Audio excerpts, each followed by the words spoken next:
Salam sejahtera dalam kasih Tuhan Yesus Kristus. Kembali saya ucapkan selamat pagi. Selamat kita akan sehidangan dengan Tuhan lewat kebenaran firman Tuhan. Puji Tuhan, sepanjang minggu ini Tuhan boleh menyertai akan setiap pribadi kita, dan kembali pada hari ini kita boleh dihimpunkan oleh Tuhan untuk memuji, memuliakan, dan mengagungkan nama Tuhan, bersekutu dengan Dia lewat kebenaran firman Tuhan.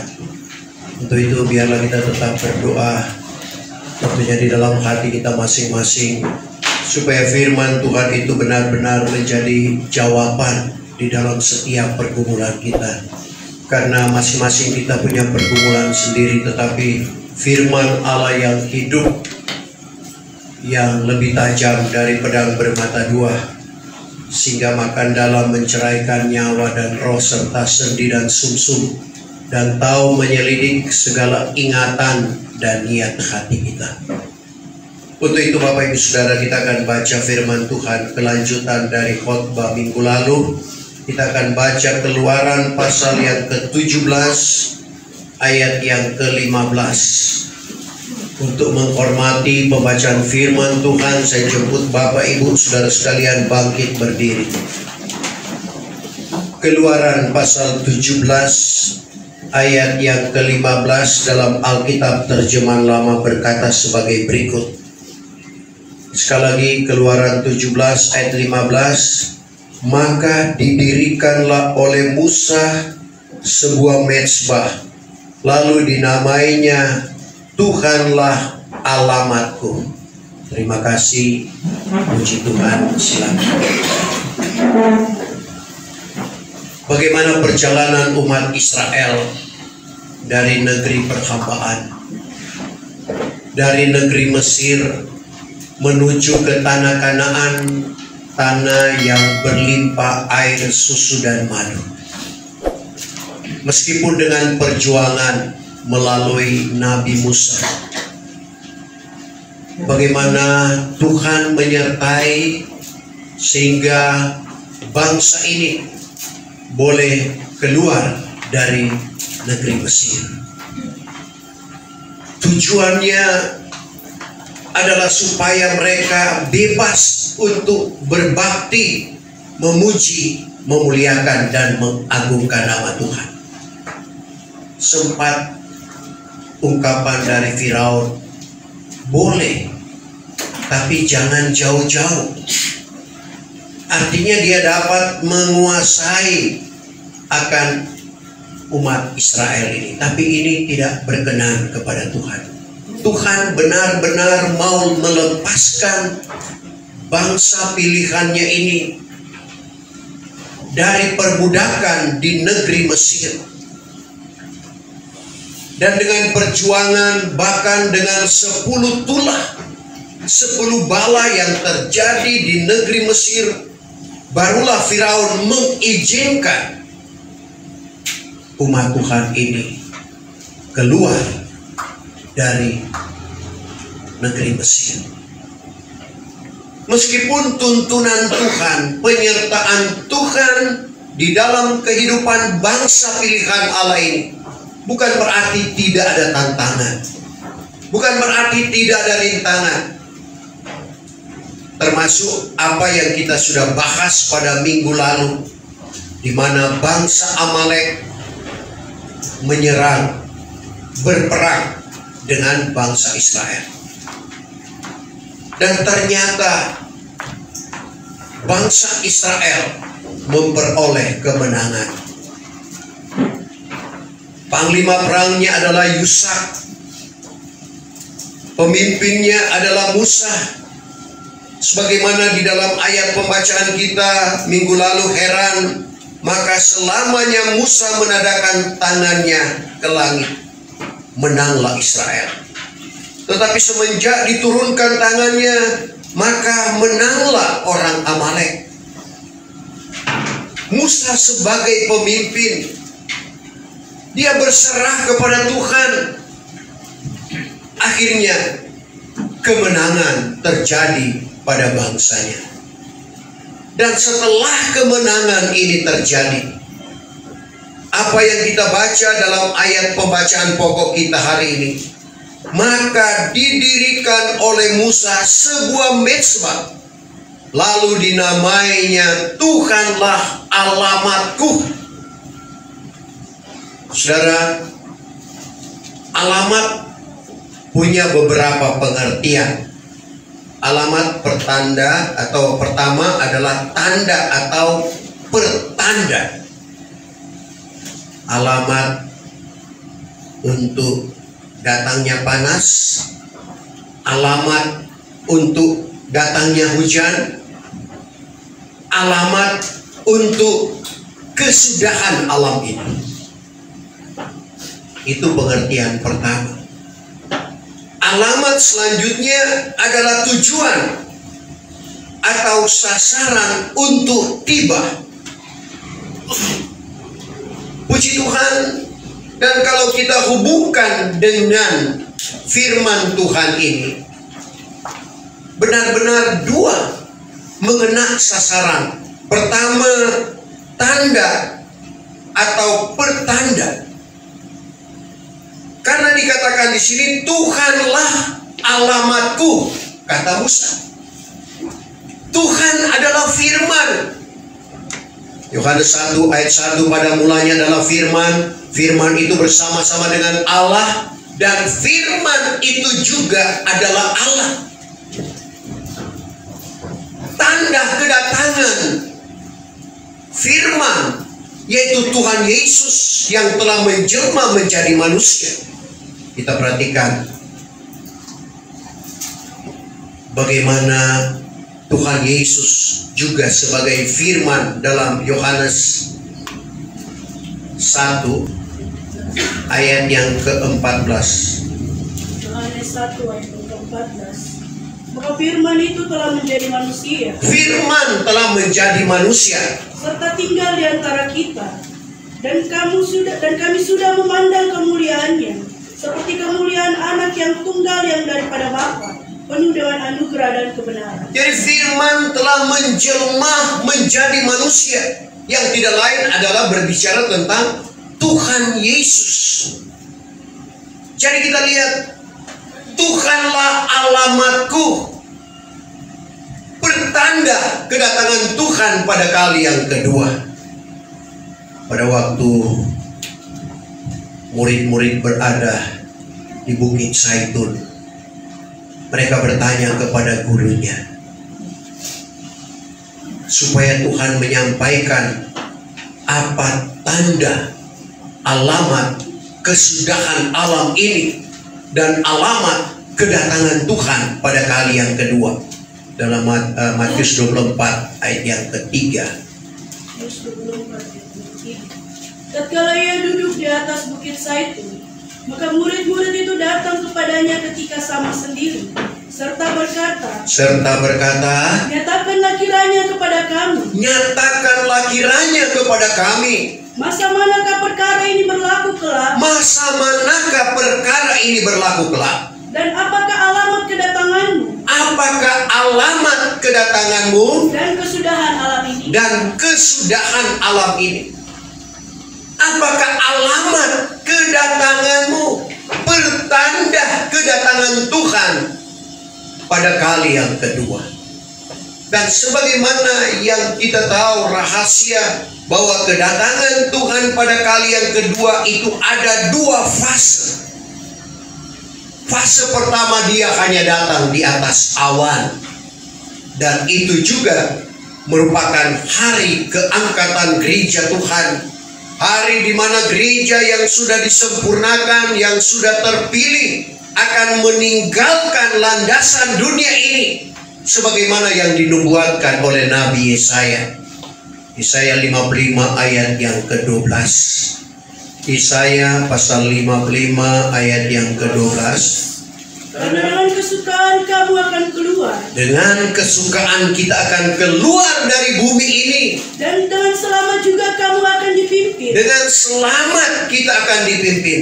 Bahwa segala gunung dan bukit akan bertempik sorak. Pada waktu itu gunung akan bertempik sorak berbicara tentang gempa bumi yang akan terjadi. Dan menyanyi ramai-ramai di hadapan kamu. Tapi dalam pemandangan orang yang sempurna, orang yang setia yang akan diangkat, itu seperti pujian yang ramai di hadapan kita. Dan segala pohon kayu di padang pun akan bertepuk-tepuk tangan. Sekali lagi gempa bumi merupakan tepuk tangan. Pohon-pohon bertepuk tangan, itulah lagu yang sering kita nyanyikan.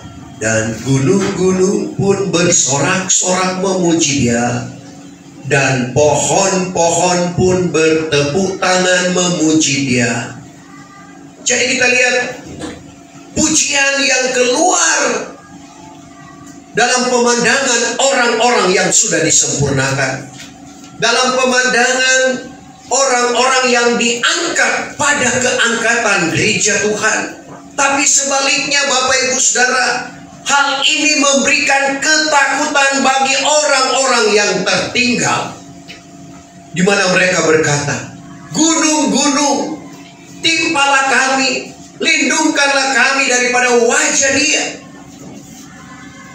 Wahyu pasal 6, mulai 15. Dan segala raja di bumi, dan orang besar-besar, dan panglima, dan orang kaya-kaya, dan yang berkuasa, dan tiap-tiap orang, baik hamba, baik merdeka, sekaliannya bersembunyi di dalam segala gua, dan di celah-celah batu gunung, serta berkata kepada gunung-gunung, dan batu-batu itu, timpalah kami, lindungkanlah kami daripada wajah Dia, yang duduk di atas aras itu, dan daripada murka anak domba itu. Itulah meterai yang keenam, keangkatan gereja Tuhan. Satu sukacita bagi orang yang diangkat, tapi satu hal yang menakutkan bagi orang yang tertinggal. Dan tentunya kita sudah paham siapakah yang akan diangkat pada waktu itu. Tidak lain orang-orang yang sudah disempurnakan pada kegerakan rohani yang besar di ujung meterai yang keempat. Kita sekarang sudah berada pada meterai keempat. Di ujung meterai yang keempat ada kegerakan besar yang akan terjadi. Kegerakan rohani yang besar akan menimpa dunia ini. Dan kita dipersiapkan oleh Tuhan untuk menyaksikan akan Injil kerajaan ini. Karena ini merupakan satu tanda di mana di dalam Matius 24 ayat 14, Injil kerajaan ini akan dimasyurkan ke seluruh bumi ini, barulah tiba kesudahannya. Untuk itu Bapak Ibu Saudara, mari kita mempersiapkan diri kita untuk dipakai oleh Tuhan masuk pada pekerjaan Tuhan yang besar. Dan tentunya syarat masuk pada keangkatan gereja Tuhan, yaitu sempurna roh, jiwa, dan tubuh.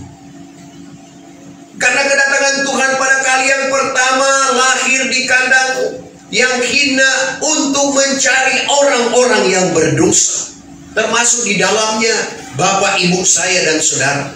Tetapi ingat, kedatangan Tuhan pada kali yang kedua, pada fase yang pertama, bukan lagi kepada orang-orang yang berdosa, tetapi kepada orang-orang yang sudah sempurna, lengkap, tidak ada cacat celah. Dalam 1 Tesalonika 5 ayat yang ke-23, maka Allah sendiri yang pohon sejahtera itu, menguduskan kiranya kamu dengan sempurnanya. Sempurna menurut Kamus Besar Bahasa Indonesia, lengkap. Dan segenap roh dan nyawa dan tubuh kamu terpelihara dengan tiada bercacat bercacat celah. terpelihara dengan tidak bercacat celah. Pada masa kedatangan Tuhan kita Yesus Kristus. Pada waktu kedatangan Tuhan Yesus di atas awan-awan. Karena sekali lagi, bagaimana gereja Tuhan akan disingkirkan dari dunia ini. Sebagaimana rahasia Matius 24 ayat 30-31. Di mana Tuhan akan datang di atas awan dari langit. Lalu dia akan berseru, mengatakan kepada malaikat untuk meniupkan sangkakala yang besar bunyinya. Ini merupakan pertanda bagaimana gereja diangkat pada waktu itu. Matius 24 ayat 30-31. Setelah itu, kelihatan tanda anak manusia di langit. Kelihatan tanda alamat manusia, anak manusia Tuhan Yesus Kristus di langit. Maka segala bangsa manusia yang di bumi akan meratap. Bangsa manusia yang tertinggal yang ada di bumi akan meratap. Lalu mereka itu akan memandang anak manusia datang di atas awan dari langit. Mereka hanya memandang anak manusia datang di atas awan dari langit. Dengan kuasa dan kemuliaan yang besar. Dengan kuasa dan kemuliaan yang besar. Maka ia pun akan menyuruhkan malaikatnya meniupkan sangkakala yang besar bunyinya. Dia menyuruhkan, Tuhan Yesus menyuruhkan malaikat untuk meniupkan sangkakala yang besar bunyinya. Dan akan menghimpunkan sekali orangnya yang terpilih. Bagi yang sudah disempurna, orang-orang terpilih akan masuk pada keangkatan itu. Daripada keempat penjuru alam, yaitu dari tepi langit sampai ke tepinya yang lain. Jadi kita lihat ada dua kelompok manusia. Yang satu merasakan sukacita karena diangkat pada keangkatan gereja Tuhan lewat bunyi sangkakala yang besar. Seperti lagu yang biasa kita dengar. Kalau bunyi sangkakala, kalau bunyi sangkakala ku ada. Ada jawabannya, ku mau di sana. Kenapa? Kalau bunyi sangkakala itu tiba dan kita tidak ada di sana, berarti kita tertinggal di bumi ini.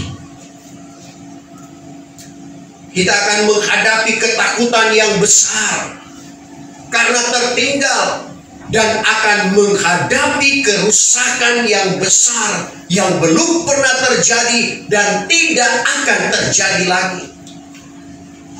Jadi kita perhatikan peringatan dalam Matius 24 ayat yang ke-20 untuk gereja yang mengandung, gereja menyusui atau kanak-kanak rohani. Minta pelarianmu jangan berlaku pada musim dingin atau hari Sabat. Musim dingin di mana orang tidak bekerja.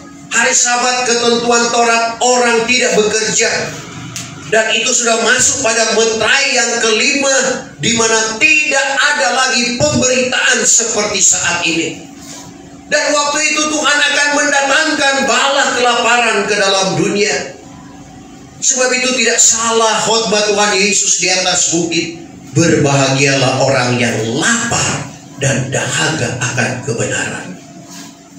Karena orang-orang yang merasa kenyang, cuek, tidak mau dengar, tidak mau beribadah kepada Tuhan, justru waktu itu berlaku di dalam kehidupan mereka. Amos 8, 11, 12. Bahwasanya hari akan datang kelak. Hari akan datang kelak. Demikianlah firman Tuhan gua. Demikian firman Tuhan gua. Apabila aku mendatangkan bala kelaparan ke dalam negeri. Apabila Tuhan mendatangkan bala kelaparan ke dalam negeri. Yaitu bukannya lapar akan roti. Bukan lapar akan makanan, bukan lapar akan roti. Dan bukannya dahaga akan air. Bukan haus akan air. Melainkan akan mendengar segala firman Tuhan. Tapi lapar dan dahaga untuk dengar firman Tuhan. Mereka mau suka kalau ada pemberitaan firman Tuhan waktu itu. Maka orang akan mengembara daripada laut sampai sehingga mereka mengembara dari laut datang ke laut, naik kapal laut. Dan daripada utara datang ke timur. Utara ke timur naik pesawat udara. Orang akan beridar-idar akan menuntut firman. Beridar-idar mencari atau menuntut firman. tetapi tiada didapatinya akan Apa dia. yang terjadi? Tiada didapatinya akan dia. Untuk itu biarlah sekarang kita merasa lapar supaya kita menikmati firman Tuhan itu.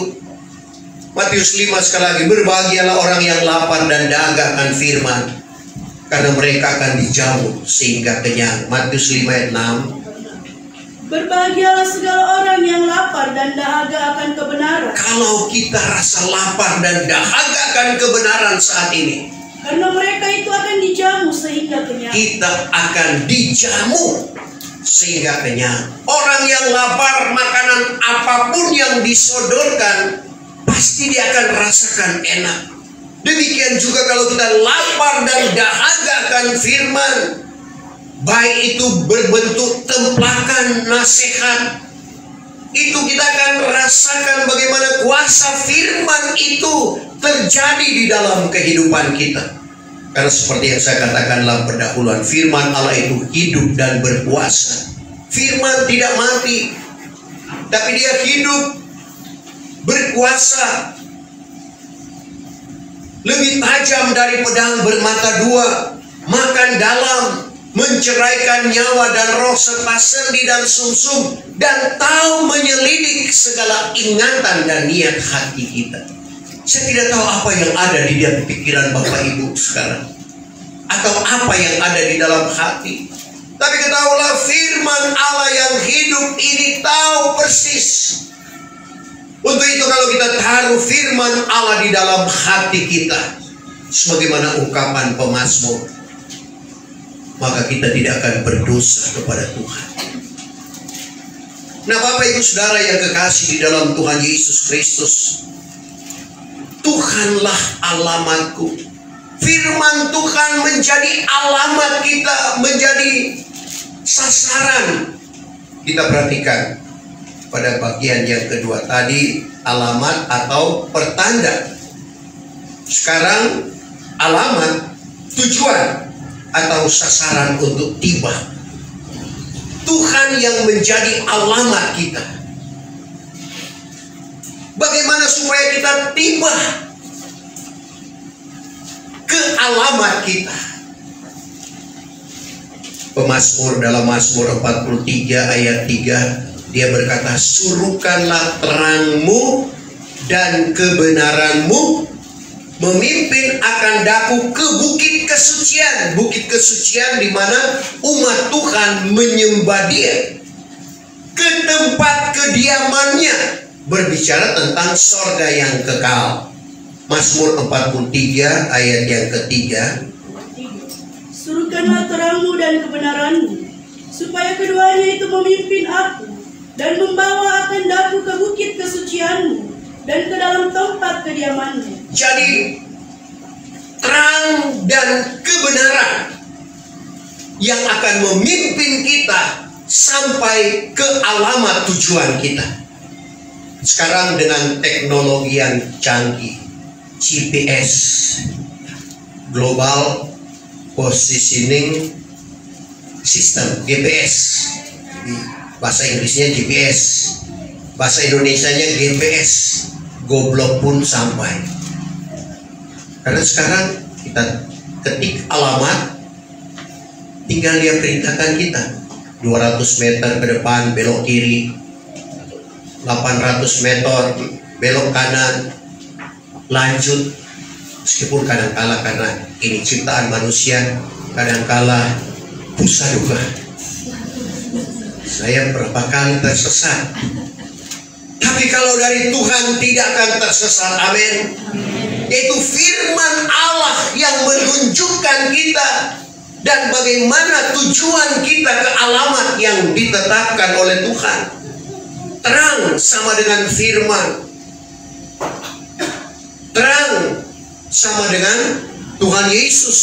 Tuhan Yesus adalah firman, jadi membuktikan terang sama dengan firman. Kita perhatikan dalam Yahya 8 ayat 12, Tuhan Yesus berkata,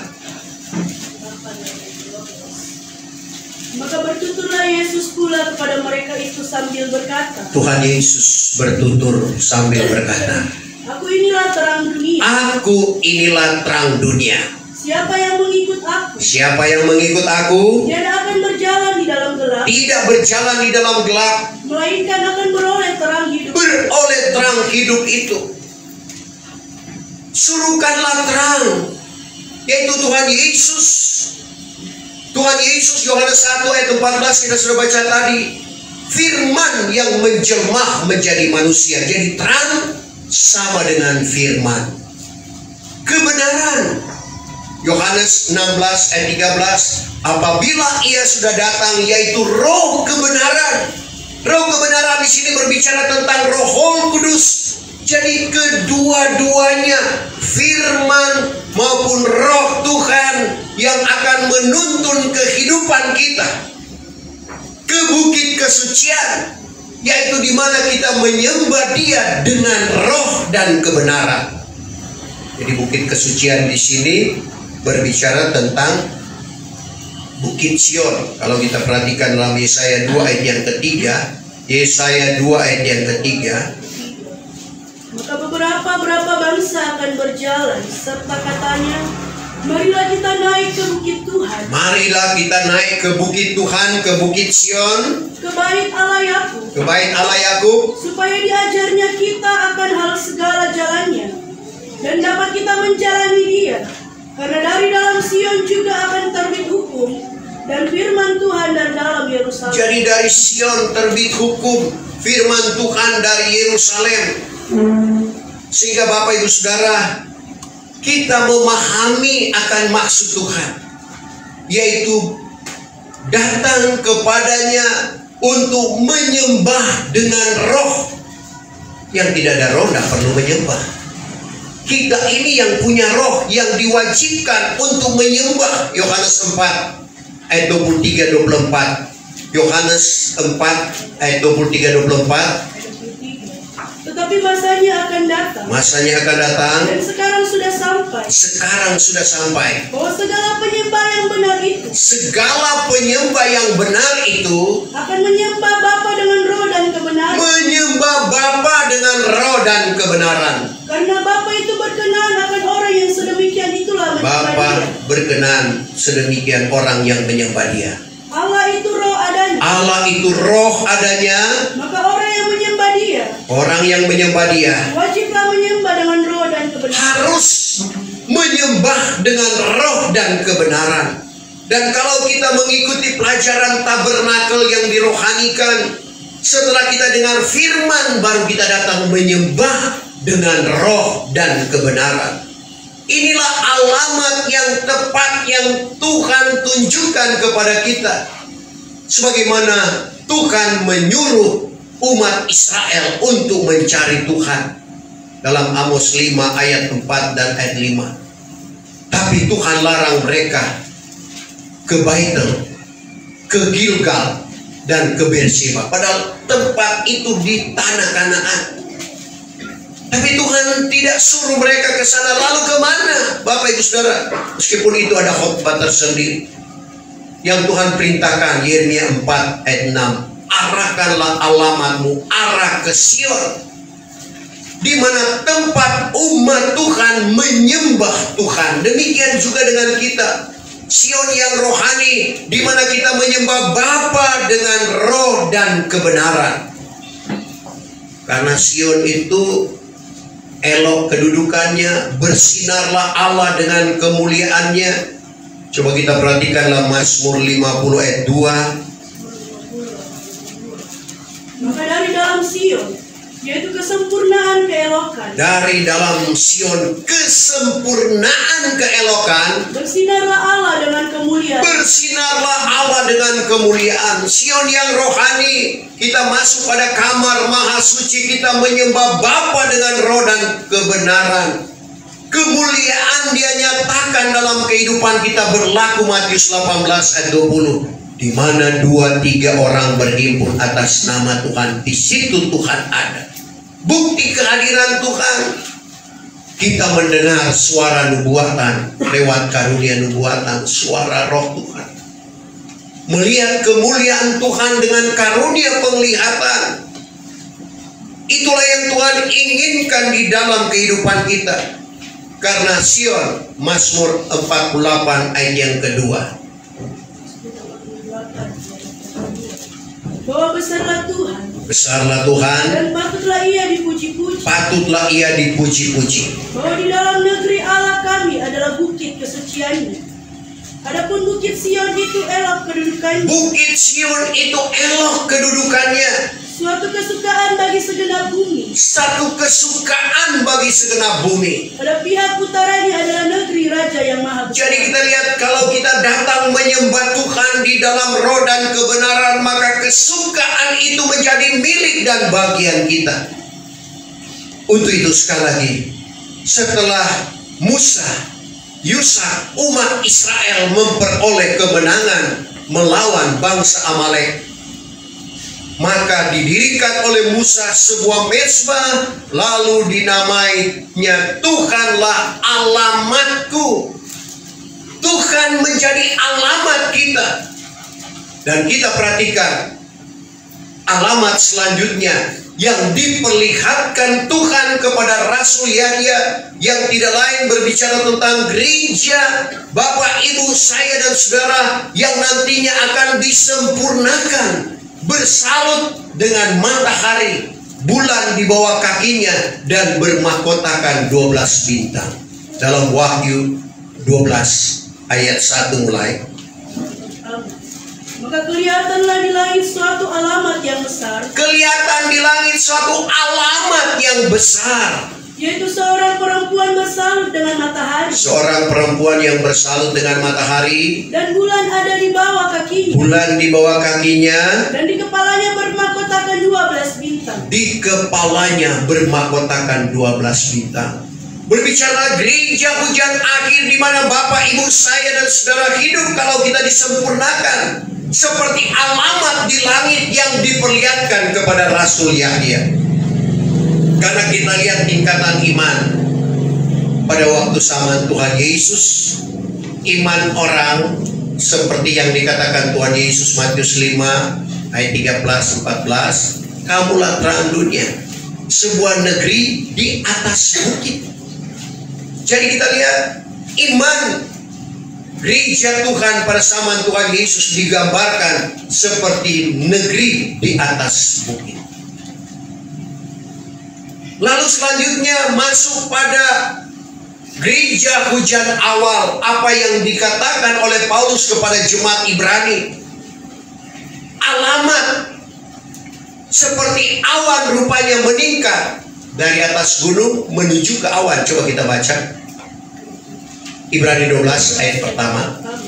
Oleh sebab itu, sedangkan kita dilingkungi dalam sebegitu banyak orang yang menyaksikan seperti awan. Kita dilingkungi dengan sebegitu banyak orang yang menyaksikan seperti awan rupanya. Maka hendaklah kita membuangkan tiap-tiap pukulan yang berat. Kita harus buang tiap-tiap pikulan yang berat. Dan dosa yang mudah menjerat kita. Dan dosa yang mudah menjerat kita. Dan biarlah kita berlari dengan tekun di dalam perlombaan. Berlari dengan tekun di dalam perlombaan iman. Yang diwajibkan bagi kita. Jadi ada kewajiban perlombaan iman bagi kita. Dan terakhir kita sudah baca tadi, alamat selanjutnya bukan lagi di awan, tapi di langit. Karena telah bersekutu atau menyatu dengan Tritunggal Allah. Bulan berbicara tentang Allah Bapa, matahari berbicara tentang Allah Bapa, bulan berbicara tentang Tuhan Yesus Kristus, dan bintang berbicara tentang Roh Kudus.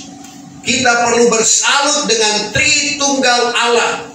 Dan akhirnya alamat yang ditentukan oleh Tuhan menjadi milik dan bagian kita. Kita tidak akan tersesat dengan kemanisan-kemanisan dunia yang akan menyesatkan kehidupan kita, sehingga kita tidak sampai kepada alamat kita. Sekali lagi, firman Tuhan mengingatkan kita pagi hari ini. Maka didirikan oleh Musa sebuah mezbah, lalu dinamainya Tuhanlah alamatku, Tuhanlah tujuanku. Kerinduan kita untuk bersama-sama dengan Tuhan, amin. Yaitu pada waktu kita masuk pada bumi baru, langit baru, Yerusalem baru akan turun dari sorga. Karena pada waktu itu dikatakan tempat kediaman Allah bersama-sama dengan manusia. Sekarang kita di bumi, Tuhan ada di sorga. Tapi nanti satu waktu kelak, sebagaimana yang diungkapkan dalam Wahyu pasal yang ke-21 ayat 1 sampai ayat yang ketiga. Biarlah itu menjadi tujuan kita, menjadi alamat kita. Wahyu 21 ayat 1 sampai 3. Maka aku tampak pula langit baru dan bumi baru. Diperlihatkan kepada Rasul Yahya langit baru, bumi baru. Karena langit mula-mula dan bumi mula-mula itu sudah lenyap, dan laut pun tidak ada lagi. Tidak ada lagi laut, tidak lagi tsunami di sana. Maka aku tampak negeri yang kudus, Diperlihatkan negeri yang kudus, Yerusalem baru, Yerusalem baru, turun dari surga daripada Allah, turun dari surga daripada Allah, lengkap seperti seorang pengantin perempuan terhias bagi suaminya. Maka aku dengar suatu suara besar daripada arah situ mengatakan, Rasul Yahya mendengar dengan suara yang besar dari aras mengatakan, Ingatlah bahwa tempat kediaman Allah itu bersama-sama dengan manusia, tempat kediaman Allah bersama-sama dengan manusia. dan ia akan diam bersama-sama dengan mereka itu. Dia akan diam bersama-sama dengan mereka itu. Dan mereka itu akan menjadi kaumnya, dan Allah sendiri akan beserta dengan mereka. Allah sendiri akan beserta. Itulah alamat kita, Bapak Ibu Saudara, di mana kita akan bersama-sama dengan Tuhan sebagai alamat tujuan kita. Saya jemput kita bangkit berdiri. Kita sempurnakan ibadah kita pada saat ini. Tak tersembunyi kuasa